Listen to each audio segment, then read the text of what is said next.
हिंदी में यूपीएससी की तैयारी से संबंधित प्रोग्राम्स को देखने के लिए सब्सक्राइब करें स्टडी IQ IAS हिंदी।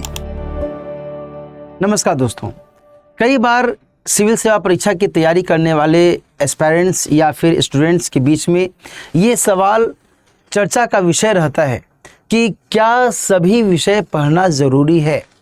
कई बार पेड बैचेस में भी बच्चों के द्वारा ये सवाल पूछ लिया जाता है कि सर क्या इस विषय को पढ़ लें या इस विषय को छोड़ दें तो काम चल जाएगा, क्या इस विषय को न पढ़ें तो काम चल जाएगा, क्या इस विषय के इस टॉपिक को भी छोड़ दें तो काम चल जाएगा।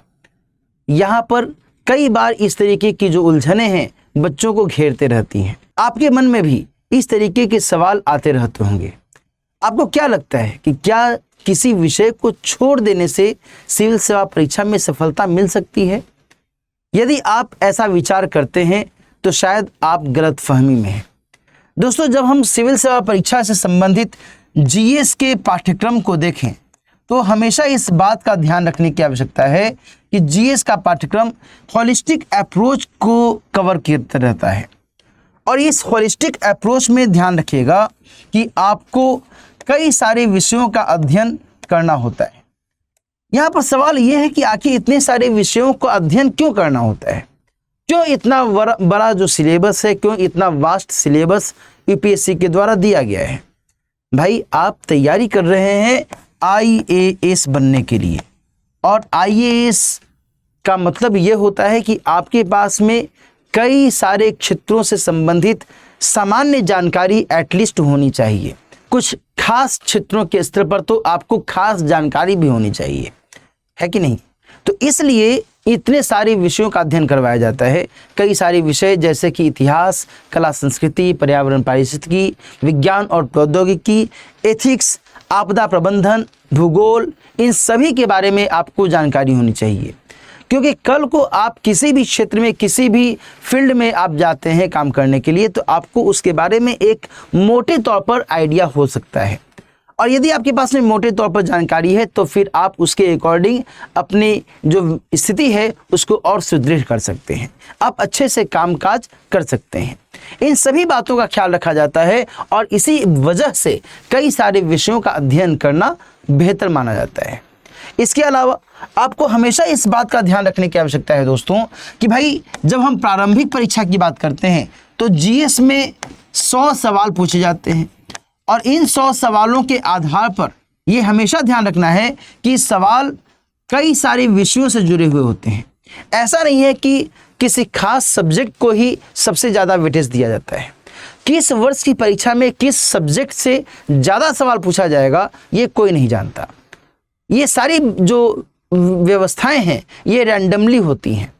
यूपीएससी के द्वारा हमेशा ये देखा जाता है कि कभी ज्योग्राफी से ज़्यादा सवाल पूछा गया, कभी इतिहास से ज़्यादा सवाल पूछा गया, कभी इकोनॉमी से ज़्यादा सवाल पूछा गया, कभी पर्यावरण और पारिस्थितिकी से ज़्यादा सवाल पूछा गया।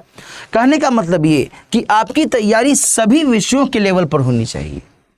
Getting my point? वहीं दूसरी तरफ जब हम मेंस की बात करते हैं, लिखित परीक्षा की बात करते हैं, तो लिखित परीक्षा के अंतर्गत जीएस में 4 पेपर होते हैं।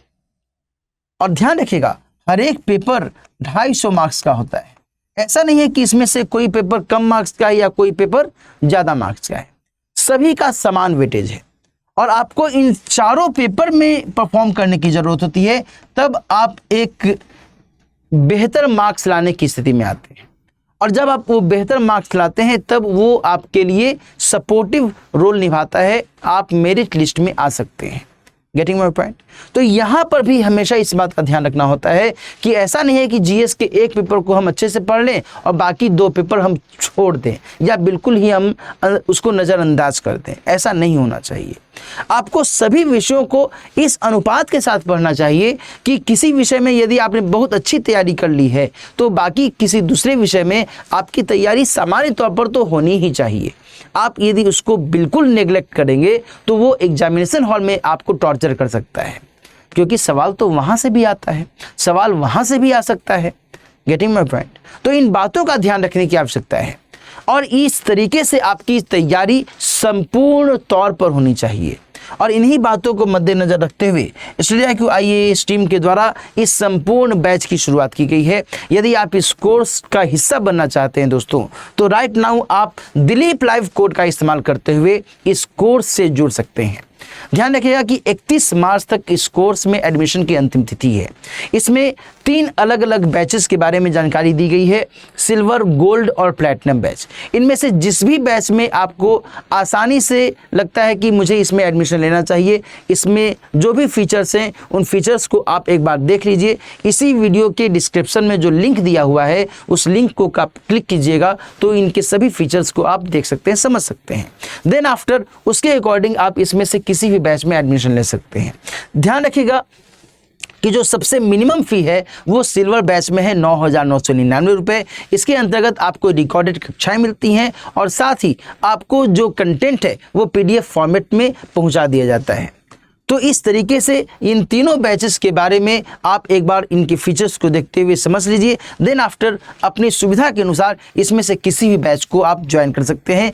इसके लिए आप दिलीप लाइव कोड का इस्तेमाल करना मत भूलिएगा। इस कोड के माध्यम से ही आप इनमें से किसी भी बैच को बहुत ही एफोर्डेबल फी में ज्वाइन कर सकते हैं, ठीक है।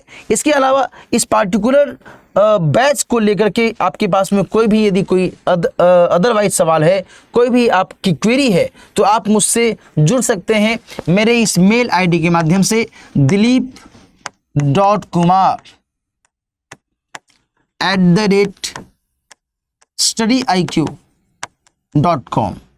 ये मेरा मेल ID है। आप इस मेल ID के माध्यम से कोई भी अपनी क्वेरी पूछ सकते हैं, देन मैं उसका उत्तर देने की कोशिश करूंगा।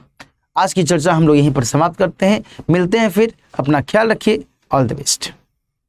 हिंदी में UPSC की तैयारी से संबंधित प्रोग्राम्स को देखने के लिए सब्सक्राइब करें स्टडी IQ IAS हिंदी।